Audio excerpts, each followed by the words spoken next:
आज हम लोग सेक्शन शुरू करेंगे बुआ जी एडवर्ब। एडवर्ब बहुत इंटरेस्टिंग सेक्शन है, बहुत इंपॉर्टेंट सेक्शन है, सभी लोग पढ़ सकते हैं। ठीक है, तो इसको शुरू किया जाए। और ये एक बात ध्यान में रखिएगा, थोड़ा सा टाइम टेकिंग सेक्शन है, थोड़ा सा कंफ्यूजिंग सेक्शन है और हर जगह इसका यूज़ होता है, बहुत जगह से क्वेश्चंस आते हैं। तो अगर ऐसी हड़बड़ी दिमाग में रहेगी ना कि एक वीडियो में एडवर्ब सीख लेते हैं या फिर 20 मिनट में एडवर्ब सीख लेते हैं, एडवर्ब फिनिश कर लेते हैं, तो ऐसा गड़बड़ हो जाएगा, ऐसे नहीं सीख पाइएगा। जितना समय लगना चाहिए उतना समय लगेगा, हम लोग इसमें समय देंगे। एक बार पढ़िए तो ऐसा पढ़िए कि एडवर्ब हमेशा के लिए क्लियर हो जाए, सीधा एग्जामिनेशन में जाए, एग्जामिनेशन क्रैक करके आ जाए। तो मिलते हैं, पढ़ाई को शुरू करते हैं। और देखिए आपको पढ़ाई सही लगेगा, इंट्रोडक्शन से लेकर हर चीज़ तक इसको समझिएगा और नोट्स बनाते चलिए। सबसे इंपॉर्टेंट बात है नोट्स बनाते चलिए। लिख लीजिएगा एडवर्ब। तो सबसे पहली बात होती है भाई साहब एडवर्ब होता क्या है, डिफिनेशन एडवर्ब का क्या होता है। तो लिखिएगा an adverb is a word used to qualify. An adverb is a word used to qualify. अच्छा, क्वालिफाई एक चीज को ये नहीं करता है, ये कई चीजों को क्वालिफाई करता है, तो इसलिए क्वालिफाई करके 1 2 3 4 दे के लिखते जाएंगे। ठीक है, सबसे पहला लिखिएगा अ वर्ब। ये क्वालिफाई किसको करेगा बुआ जी, वर्ब को करेगा। ए वर्ब देखा जाए, एग्जाम्पल देखते हैं। सी इज वॉकिंग स्लोली, इसमें जो एडवर्ब है बुआ जी वो कौन है, स्लोली। ये क्वालिफाई किसको कर रहा है बुआ जी, वॉकिंग को। वॉकिंग क्या है बुआ जी, वर्ब है, तो जो वर्ब को क्वालिफाई करेगा वो एडवर्ब होगा। पहला लिख लीजिएगा वर्ब, क्लियर है। चलिए दूसरा लिखिएगा बुआ जी एन एडजेक्टिव। ये एडजेक्टिव को भी क्वालिफाई करेगा, पहले वर्ब को क्वालिफाई किया पहला, दूसरा पॉइंट देके लिखिएगा एन एडजेक्टिव, एडजेक्टिव को भी क्वालिफाई करेगा। जैसे देखा जाए इस सेंटेंस में सी इज वेरी इंटेलिजेंट, ठीक है दिख रहा है बुआ जी। इसमें जो इंटेलिजेंट है ये क्या है बुआ जी, ये एडजेक्टिव है। अब बुआ जी ये एडजेक्टिव है, तो इस एडजेक्टिव को कौन क्वालिफाई कर रहा है, वेरी। क्वालिफाई का अर्थ होता है उसके बारे में कुछ जानकारी देना, उस वर्ड के साथ रह के उसके बारे में कुछ जानकारी दे देना, उस वर्ड के बारे में, उसी को क्वालिफाई कहा जाता है। तो यहाँ पे ये इंटेलिजेंट को बेहतर कर रहा है, बहुत ज़्यादा इंटेलिजेंट कर दे रहा है, वेरी इंटेलिजेंट। तो वेरी क्या है बुआ जी, तो एडवर्ब है। तो देखिए एडवर्ब किसको क्वालिफाई कर दिया, एडजेक्टिव को। मतलब दो आपके पास हो गए, वर्ब को भी क्वालिफाई कर सकता है बुआ जी और एडजेक्टिव को भी क्वालिफाई कर सकता है, कोई दिक्कत नहीं है दोनों में। अभी बाकी है तो तीसरा पॉइंट भी लिख लीजिएगा, अनदर एडवर्ब। वर्ब को भी करेगा, एडजेक्टिव को भी करेगा और साथ में एक दूसरे एडवर्ब को भी करेगा, साथ में एक दूसरे एडवर्ब को भी करेगा, अनदर एडवर्ब। जैसे देखा जाए सी इज वॉकिंग वेरी स्लोली, वही क्वेश्चन है, ध्यान से देखा जाएगा। अब स्लोली क्या है, एडवर्ब। ये किसको क्वालिफाई कर रहा है, वॉकिंग को। लेकिन ये जो वर्ड है भेड़ी, ये किसको क्वालिफाई कर रहा है, स्लोली को। और भेड़ी अपने आप में क्या है, एडवर्ब। तो ये एडवर्ब भेड़ी किसको क्वालिफाई कर दिया, स्लोली को। तो एडवर्ब वर्ब को भी क्वालिफाई कर सकता है, एडजेक्टिव को भी क्वालिफाई कर सकता है और साथ में दूसरे एडवर्ब को भी क्वालिफाई कर सकता है। 3 हो गए। अभी ध्यान रखिएगा, अभी और पॉइंट्स आने वाले हैं। अब लिखिएगा चौथे में प्रीपोजिशन। ये प्रीपोजिशन को भी क्वालिफाई करता है। जैसे देखा जाए, पहले तो ये बात कि प्रीपोजिशन क्या होता है। तो कोई भी शब्द जो आपका पोजीशन बतलाता है वो प्रीपोजिशन है। जैसे अगर आप किसी को अपनी स्थिति बतलाते हैं, जैसे आप किसी को एड्रेस बतलाते हैं, तो आप बोलते हैं, ठीक, आप बोलते हैं मंदिर के बगल में, तो आपने जो बोला, ठीक है, बिसाइड, वो प्रीपोजिशन है। आप बोलते हैं ठीक दुकान के नज़दीक, नियर, तो क्या है, प्रीपोजिशन है। आप बोलते हैं टेबल के ऊपर, तो ऑन क्या है, प्रीपोजिशन है। आप बोलते हैं घर पे, तो एट हाउस क्या है, प्रीपोजिशन। घर में नहीं बोलते हैं, घर पे बोलते हैं, ठीक है। कमरे में, तो इन क्या हो गया, प्रीपोजिशन हो गया, ठीक है। तो जो भी आपका पोजीशन बतलाता है वो सारा प्रीपोजिशन है, वर्ड को समझिएगा। ओवर हो गया, अबव हो गया, बेनिथ हो गया, डाउन हो गया, अप हो गया, राइट हो गया, लेफ्ट हो गया, ये सारे वर्ड क्या है, प्रीपोजिशन है।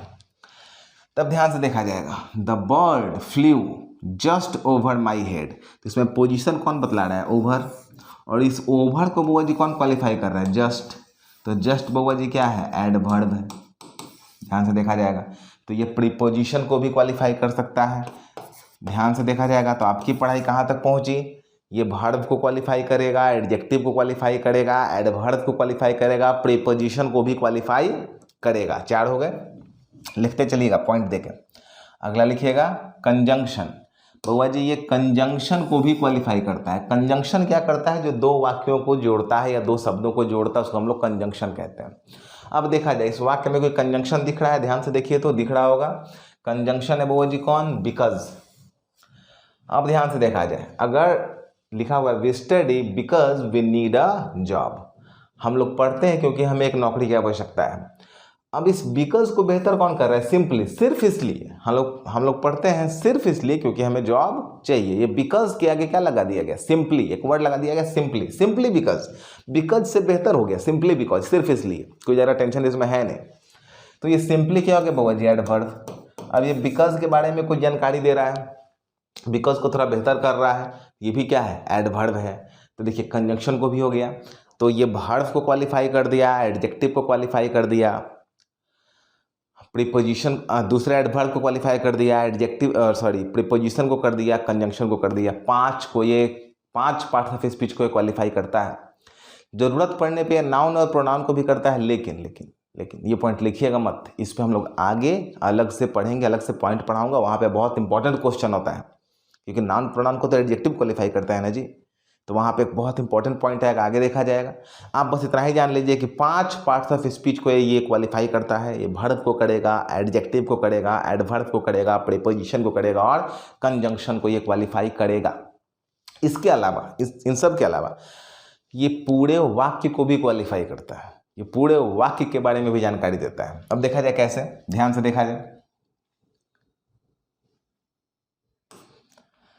देखिएगा, लिखिएगा 6 नंबर में सेंटेंस को भी क्वालिफाई करेगा।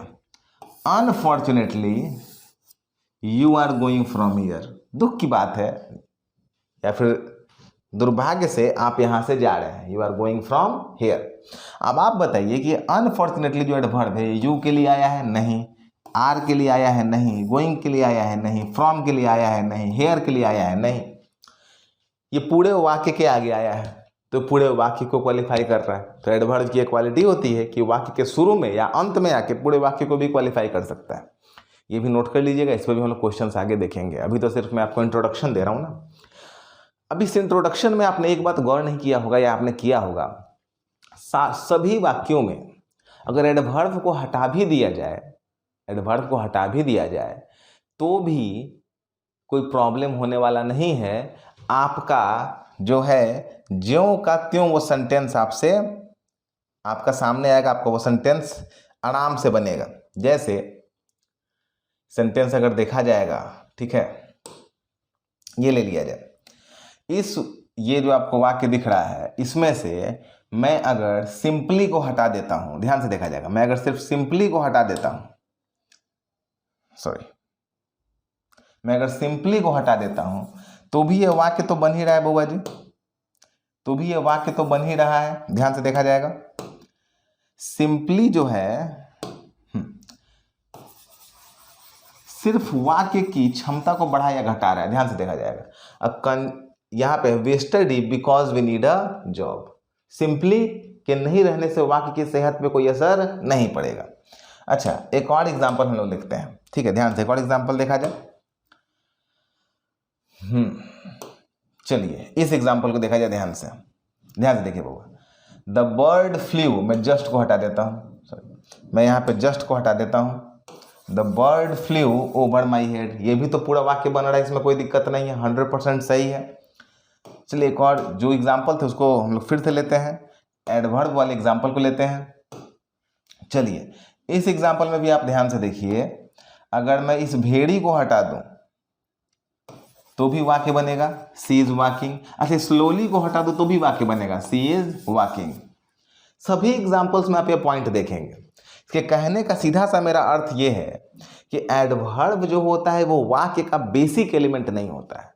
सब्जेक्ट, वर्ब और ऑब्जेक्ट, यही बेसिक एलिमेंट होते हैं। सब्जेक्ट में नाउन या प्रोनाउन हो गया, वर्ब तो वर्ब भी होता है, ऑब्जेक्ट में नाउन या प्रोनाउन ही होते हैं, तो ये बेसिक एलिमेंट होते हैं, ठीक है। एडवर्ब वाक्य की क्षमता को बढ़ाने या वाक्य की क्षमता को घटाने में इसका काम होता है। जैसे सी इज वॉकिंग, ये वाक्य हो गया, अब उसकी क्षमता को कम करना है कि धीरे धीरे चल रही है तो स्लोली, क्षमता को बढ़ाना है तेज चल रही है तो क्विकली, ठीक है। अच्छा, क्षमता को और कम करना है, स्लोली से भी ज़्यादा स्लो करना है तो वेरी स्लोली, क्षमता को और बढ़ाना है, ठीक है, मतलब क्विकली से भी फास्ट करना है तो सी इज़ वर्किंग वेरी क्विकली। अच्छा, उससे भी तेज करना है तो वेरी वेरी क्विकली, कोई दिक्कत नहीं है। एडवर्ब बेसिक एलिमेंट नहीं है, इसका काम है वाक्य की क्षमता को कम करना या ज़्यादा करना। इसको पढ़ते समय चीज़ आपको ध्यान में रखना होगा कि जहाँ पे वाक्य की क्षमता को बढ़ाने का सेंस आएगा वहाँ पे पॉजिटिव एडवर्ब लगाएंगे, जहाँ पे वाक्य की क्षमता को गिराने का सेंस आएगा वहाँ पे निगेटिव एडवर्ब लगाएंगे। मैं ये पॉइंट बोल रहा हूँ, इसको आप अगर लिख लीजिएगा तो ज़्यादा फायदा करेगा बउआ जी। तो इस पॉइंट को नोट करके लिख ही लीजिएगा, ठीक है। Adverb is not one of the basic elements of a sentence. It is used as a catalyst for other words. लिख लीजिएगा। कैटलिस्ट कहने का अर्थ वो जी, कैटलिस्ट आपने केमिस्ट्री में पढ़ा होगा। कैटलिस्ट क्या करता है, रेट ऑफ रिएक्शन को फास्ट भी करता है और स्लो भी करता है। तो दूसरे वर्ड्स की क्षमता को ये बढ़ा भी सकता है और घटा भी सकता है। दूसरे वर्ड, ठीक है, वर्ब को, एडजेक्टिव को, प्रीपोजिशन को, कंजंक्शन को या पूरे वाक्य को, इनकी क्षमता को ये बढ़ा भी सकता है और घटा भी सकता है। कैटलिस्ट की तरह काम करेगा। लेकिन ऐसा नहीं कि ये नहीं होगा तो काम नहीं होगा, ये बेसिक एलिमेंट नहीं है। ये पॉइंट बहुत इंपॉर्टेंट है, इसको लिख लीजिएगा। इस आगे क्वेश्चन बनाने में ना कॉन्सेप्ट ही काम करता है। क्लियर है? आगे बढ़ा जाए। चलिए अब आप लोग लिख लीजिएगा बोझ। यहाँ से हम लोग आएंगे टाइप्स ऑफ एडवर्ब में। पहले समझिएगा, देखिए एडवर्ब के मैं आपको 5 टाइप बतलाऊंगा। ऐसे बतलाने के मैं एडवर्ब के 9 टाइप या 13 टाइप भी आपको बतला सकता हूँ, ठीक है। बहुत सारे उसमें बढ़ जाते हैं, ठीक है। फोकसिंग एडवर्ब आ जाता है, नॉन फोकसिंग एडवर्ब आ जाता है, लेकिन उसका कोई फ़ायदा नहीं है। सिर्फ वो कॉपी बढ़ेगा, संख्या बढ़ेगी। 5 टाइप ही बेसिक होते हैं, उन्हीं से पूरा पढ़ाई हो जाएगा, एक भी क्वेश्चन नहीं छूटेगा। वही जो है सो वही 5 टाइप है, ठीक है। तो उन्हीं 5 टाइप फंडामेंटल्स को ले लीजिए और उतना ही पे पूरे पढ़ाई को कर लीजिए। संख्या बढ़ाने से कोई फ़ायदा नहीं होगा। अगर किसी की इच्छा होगी कि नहीं हमको 13 या 14 टाइप जानना है तो मुझे मैसेज या कमेंट कर देंगे, मैं उन्हें लिख के भेज दूंगा, कॉपी भर लीजिएगा। लेकिन कॉन्सेप्ट इतने ही पे पूरे सवाल बन जाएंगे। मुद्दा है सीखना है, मुद्दा है जॉब लेना है, मुद्दा है नॉलेज होना चाहिए। मुद्दा ये नहीं कि कॉपी कितना मोटा बना हुआ है। कॉपी भरने के लिए तो एग्जाम्पल्स भी है ना। लिखिएगा टाइप्स ऑफ एडवर्ब। सबसे पहले लिखिएगा बुआ जी adverb of degree. Adverb of degree, पहले ये सारा टाइप्स जान लीजिए, फिर मैं इसको धीरे धीरे एक्सप्लेन करूंगा। Adverb of degree, it tells us about the intensity of something. ये किसी चीज की इंटेंसिटी को, उसकी तीव्रता को दिखाता है। तीव्रता, जैसे काम, जैसे कोई आपसे पूछेगा कि अरे काम हो गया मेरा, लगे भाई साहब लगभग हो गया, रुक जाइए, ऑलमोस्ट डन है, तो उसकी इंटेंसिटी बहुत हाई है, ऑलमोस्ट डन है, आपने काफ़ी काम कर दिया है। और कोई बोले कि नहीं अभी नहीं हुआ है, तो उसकी इंटेंसिटी लो है, ठीक है।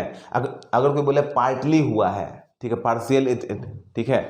अगर कोई बोले पार्टली हुआ है, या फिर हम लोग बोलते हैं पार्शियल काम हो गया है, तो ये जो पार्ट होता है ये एक हिस्सा हुआ है, दूसरा हिस्सा नहीं हुआ है, तो ऑलमोस्ट के मुकाबले इसकी इंटेंसिटी क्या है, कम हो गई। तो बात को समझिएगा। चलिए एग्जाम्पल्स लिख लीजिएगा। आपके सामने है almost, enough, hardly, just, nearly, quite, sharply, so, too. ये सारे क्षमता को, इंटेंसिटी को दिखलाते हैं। जैसे हम लोग बोलेंगे सो गुड, तो ये गुड की इंटेंसिटी को बढ़ा दिया। हम लोग बोलेंगे टू गुड, तो ये भी इंटेंसिटी को बढ़ा दिया। थोड़ा सा कंफ्यूज मत होइएगा यहाँ पे बुआ जी। ये जो क्वाइट है, समझिएगा, ये जो क्वाइट है इसका अर्थ होता है बिल्कुल, जैसे क्वाइट करेक्ट। एक और वर्ड होता है QUIET, क्वाइट, इसका अर्थ होता है शांत, ये एडजेक्टिव है। और एक वर्ड होता है बुआ जी क्विट, ये वर्ब है, इसका अर्थ होता है विड्रॉ या छोड़ देना। तो याद रखिएगा, कंफ्यूज मत होइएगा, ठीक है। ये तीनों बिल्कुल अलग अलग शब्द हैं। एक होता है क्वाइट, ये भी होता है क्वाइट, ये होता है क्विट। ये एडजेक्टिव है, ये एडवर्ब है, ये जो है ये वर्ब है। मैं लिख देता हूँ, ये जो भाई साहब हैं, ये भाई साहब एडजेक्टिव हैं, ये भाई साहब वर्ब हैं, और ये भाई साहब एडवर्ब हैं। तो कंफ्यूज मत होइएगा, याद रखिएगा। चलिए लिख लीजिए इसको, पहले सब जान लीजिए, फिर धीरे धीरे चीज़ों को आगे देखा जाएगा। दूसरा लिख लीजिएगा adverb of frequency. Adverb of frequency. अच्छा, फ्रीक्वेंसी किसी चीज़ की क्या होती है समझिएगा। फ्रीक्वेंसी आपने पढ़ा होगा ज़्यादा है या कम है। जैसे अगर मैं किसी से पूछता हूँ कि आपका दोस्त आपके यहाँ कब आता है, तो आप बोलेंगे हमेशा आता है, ऑलवेज, फ्रीक्वेंसी ज़्यादा है। आप बोलेंगे रोज़ तो आता है, डेली, फ्रीक्वेंसी उससे भी ज़्यादा है। आप बोलेंगे कभी कभी आता है, समटाइम्स, फ्रीक्वेंसी कम है। आप बोलेंगे अरे बहुत कम आता है, रेयरली, फ्रीक्वेंसी उससे भी कम है। इसी को फ्रीक्वेंसी कहा जाता है। ज़्यादा हो रहा है या कम हो रहा है, ज़्यादा हो रहा है या कम हो रहा है, इसी को फ्रीक्वेंसी कहा गया है। लिख लीजिएगा, an adverb of frequency describes how often an action happens. How often, प्रायः या कब कब कोई एक्शन होता है। इसमें कौन कौन से एग्जाम्पल से पहले लिख लीजिए। एग्जाम्पल्स आपके सामने हैं, again, always, never, normally, rarely, seldom, sometimes, usually. Adverb of frequency को लिखते समय ध्यान में रखिएगा, एडवर्ब ऑफ फ्रीक्वेंसी में मैं 2 पॉइंट जब इसको पढ़ाऊंगा तो यूज़ करूंगा, पॉजिटिव और निगेटिव। तो जो ज़्यादा फ्रीक्वेंसी को दिखलाएगा वो पॉजिटिव होगा, जो कम फ्रीक्वेंसी को दिखलाएगा वो निगेटिव होगा। जैसे ऑलवेज जो है हो गया वो ये पॉजिटिव हो गया, नेवर जो हो गया ये निगेटिव हो गया, रेयरली हो गया निगेटिव, सेल्डम हो गया निगेटिव, समटाइम हो गया निगेटिव, यूजुअली हो गया पॉजिटिव, यूजुअली यानी होता है अक्सर। तो ये हमेशा ध्यान में रखिएगा कि फ्रीक्वेंसी में पॉजिटिव और निगेटिव का इस्तेमाल किया जाएगा। ठीक है, चलिए 2 हो गए हमारे पास। तीसरा लिख लीजिएगा, adverb of manner. Adverb of manner बहुत इंपॉर्टेंट है बउआ जी। It tells us how something happens, कैसे। जैसे हम लोग पूछते हैं खेला, कैसा खेला, कैसा खेला, तो बोलते हैं वेल प्लेड, तो वेल हो गया एडवर्ब ऑफ मैनर। ठीक है, हम लोग बोलते हैं कैसा लिखा, ठीक है, एग्जाम में, तो नीटली, बहुत साफ साफ तरीके से लिखा है, तो adverb of manner. Sweetly, nicely, ये सब एडवर्ब ऑफ मैनर है। इसमें एक वेल होता है जिसमें एलवाई नहीं दिखता है, बाकी मैक्सिमम में आपको एलवाई दिख जाएगा। ठीक है, तो इसको पहले लिख लीजिएगा। Example, beautifully, generously, happily, neatly, quickly, softly, patiently, well. आम तौर पे इसमें आपको एलवाई दिखलाई पड़ेगा। इसके बारे में मैं अभी कुछ और पॉइंट जानकारी आपको दूंगा, पहले लिख लीजिए। पहले तो टाइप्स को जान लेना जरूरी है ना जी, पहले जान लेंगे तब तो आगे पढ़ेंगे। चलिए लिख लिए। अगला लिखिएगा, एडवर्ब ऑफ प्लेस, जो जगह को दिखलाता है, जो शब्द जगह को दिखलाएगा उसको एडवर्ब ऑफ प्लेस कहा जाता है। It tells us where something happens, कहाँ पे कोई भी चीज़ होती है। वेयर, अच्छा कहाँ, जैसे कोई आपसे पूछता है, ठीक है, ध्यान से देखिए, कोई आपसे पूछता है वेयर, जैसे कोई आपसे पूछेगा आपका दोस्त कहाँ रहता है, तो आपका जवाब 2 तरीका से होगा। पहला आप बोलेंगे पटना, दिल्ली, कलकत्ता, ठीक है, नाम लेंगे, ये नाउन है। दूसरा आप बोलेंगे यहाँ या वहाँ, जैसे आपके दोस्त का घर बगल में, तब बोलेंगे वहाँ तो रहता है, वहाँ, देयर। अब ये देयर क्या है बउआ जी, एडवर्ब है। तो नाउन के अलावा जिन शब्दों से हम लोग किसी स्थान को दिखला देते हैं उसको एडवर्ब कहा गया है, और वो है एडवर्ब ऑफ प्लेस। समझ में आपको आ गया होगा। चलिए एग्जांपल्स देखा जाए, समझ में आ जाएगा। Everywhere, here, inside, nowhere, outside, there, ये सारे एडवर्ब ऑफ प्लेस हैं। नाउन के अलावा जिस शब्द से आप स्थान को दिखलाएंगे वो सभी क्या होंगे, एडवर्ब ऑफ प्लेस कहे जाएंगे। क्लियर है, समझ में आ गया होगा।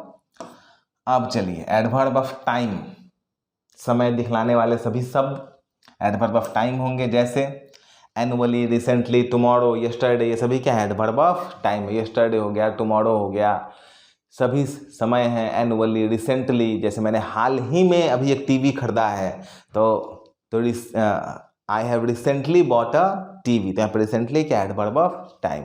ठीक है, सॉरी ये रिसेंटली आगे रहेगा, recently I bought a TV, तो एडवर्ब ऑफ टाइम। चलिए ये 5 टाइप आपके पास हो गए, 5 टाइप को माइंड में रखा जाएगा। 5 टाइप क्लियर आपके पास होने चाहिए। ठीक है, हल्का सा रिवाइज कर लीजिए फिर से। एडवर्ब ऑफ टाइम, उसके पहले हमारे पास एडवर्ब ऑफ प्लेस, उसके बाद हमारे पास एडवर्ब ऑफ मैनर, उसके पहले हमारे पास है फ्रीक्वेंसी, उसके पहले हमारे पास था डिग्री। बस अब याद रखा जाए, कितना आराम से याद हो जाएगा। डिग्री, फ्रीक्वेंसी बस याद रखना है। डिग्री और फ्रीक्वेंसी, शुरुआत हुआ था डी से, डिग्री और फ्रीक्वेंसी। अब आपको याद करना है एमपीटी, मैनर, प्लेस और टाइम। एमपीटी, मैनर, प्लेस और time. Degree, frequency, manner, place और टाइम, 5 टाइप ऑफ एडवर्ब आपको एकदम ध्यान में रखना है। होते बहुत है, मैं फिर बोल रहा हूँ, फोकसिंग एडवर्ब होंगे, सर्टेनिटी दिखाने वाले एडवर्ब होंगे, श्योरिटी दिखाने वाले एडवर्ब होंगे, ठीक है, रिलेटिव एडवर्ब होंगे, लेकिन उन सब की पढ़ाई इसी में हो जाएगी। सवाल आपसे बनने लगेगा, कंफ्यूज होने की आवश्यकता नहीं है। तो इतना आप याद रखिएगा। सबसे पहले आप याद रखिएगा डिग्री, फ्रीक्वेंसी, मैनर, प्लेस और टाइम। इस 5 से हमारी पढ़ाई हो जाएगी। अब चलिए, जब इतना टाइप आप जान लिए, एडवर्ब क्या होता है जान लिए, तब कुछ पॉइंट्स को देख लिया जाए। लिखिएगा कंफ्यूजिंग केस, सबसे पहला इंपॉर्टेंट पॉइंट है कंफ्यूजिंग केस। कहाँ पे कंफ्यूजन होगा, चलिए लिखिएगा। Some words ending in ly are adjective and not normally adverb.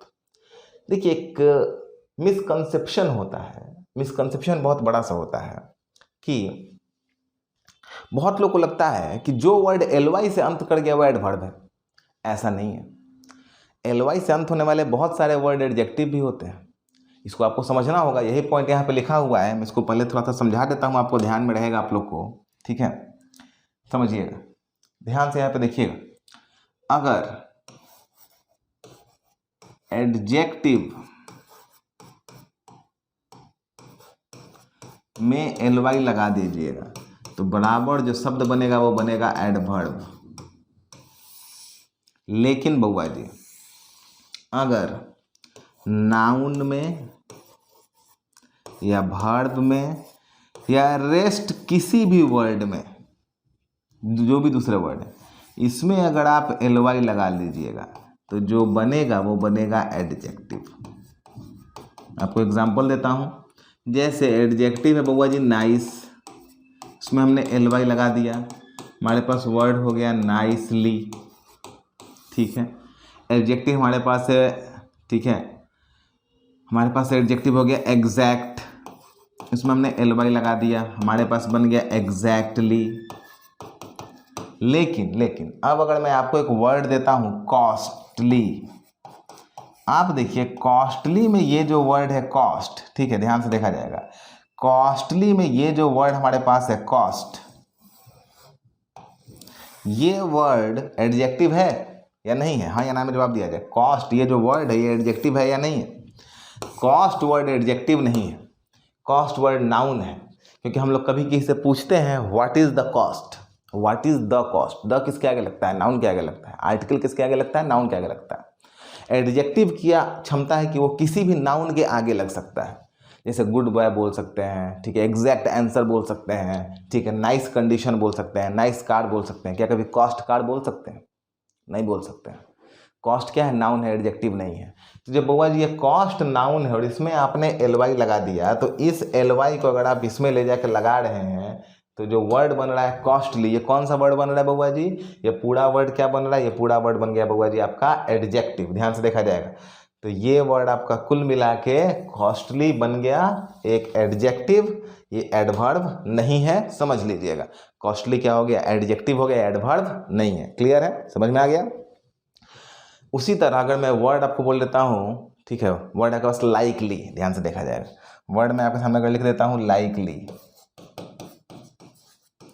Likely में से आप बउआ जी ly को हटाइए तो लाइक क्या है, वर्ब है।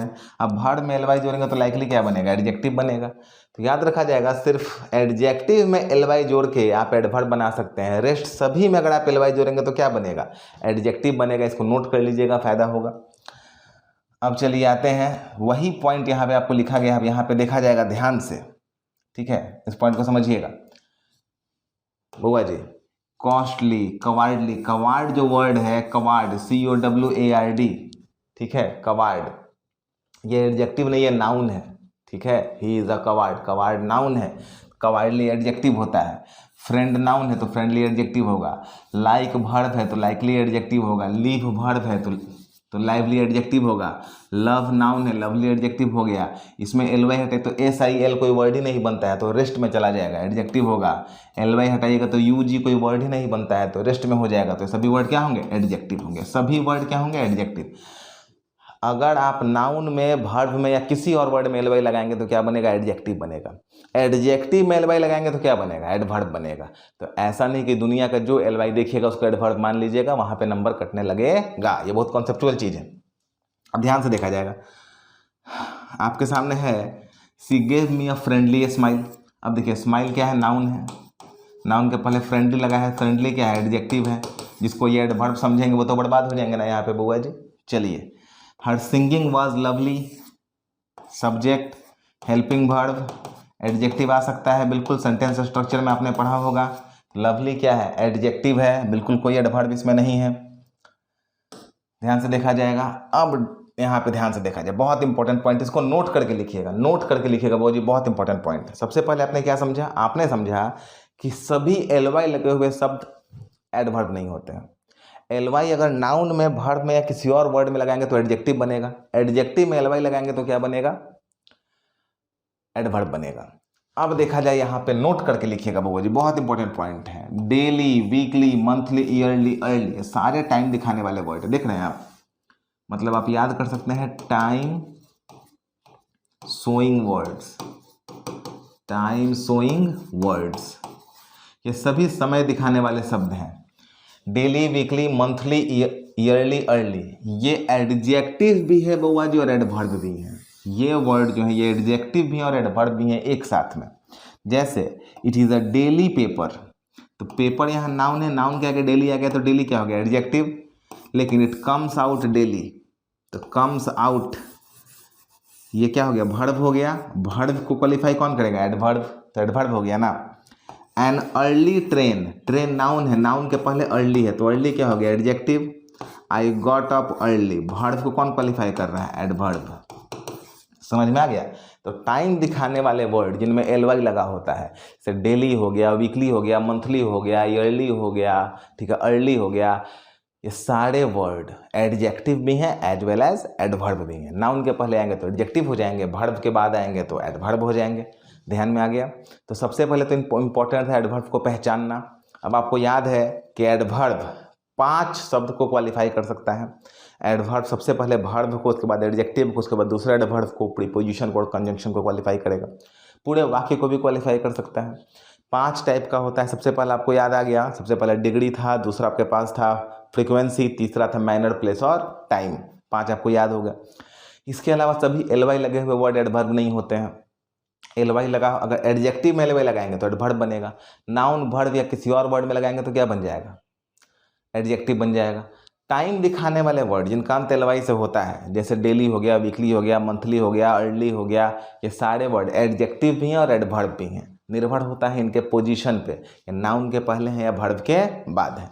यहाँ तक क्लियर हो गया होगा। उम्मीद करता हूँ वर्ब का ये, एडवर्ब का ये इंट्रोडक्शन आपको समझ में आ गया होगा। बउआ जी, किसी पढ़ाई का अगर इंट्रोडक्शन समझ में आ जाएगा ना तो फिर उस पढ़ाई में कोई ताकत नहीं है, आराम से पढ़ लेंगे। अगले वीडियो में और इंटरेस्टिंग पढ़ाई आने वाला है। अब मैं कुछ ऐसे वर्ड आपको बतलाऊंगा, उनको याद करने का तरीका भी बतलाऊंगा जिनमें एलवाई नहीं लगा होता है लेकिन वो एडवर्ब होते हैं, एडजेक्टिव भी होते हैं। तो धीरे धीरे पढ़ाई और बेहतर होगा और इंटेंस होगा और समझेंगे और मज़ा आएगा, अच्छे से पढ़ेंगे। जैसे बिल्कुल ऑफलाइन क्लासरूम में पढ़ते थे बिल्कुल वैसे ही पढ़ेंगे। आपका काम है कमेंट करके मुझे बताना कि आपको समझ में आ रहा है या नहीं, क्योंकि यही इकलौता माध्यम है एक दूसरे को हम लोग को कम्युनिकेट होने का। और हम जो हमारा एंथुजियाज्म है वो भी आप ही लोगों के कमेंट से आता है, आप ही लोगों की बातों से आता है। आपको समझ में आता है तो हम लोग को पढ़ाने में अच्छा लगता है, आपको समझ में नहीं आता है तो पढ़ाने में अच्छा नहीं लगता है। तो प्लीज़ कमेंट कीजिए, अपने दोस्तों को जोड़िए, पढ़ाई को कंटिन्यू किया जाए, अध्ययन करते रहा जाए। एडवर्ब पूरे अच्छे से कंप्लीट होगा बउआ जी, सारा सवाल बनेगा। असाइनमेंट्स बनाते रहिए, क्वेश्चंस पूछते रहिए। मिलते हैं अगले वीडियो में, तब तक के लिए गुड बाय, शुभ रात्रि।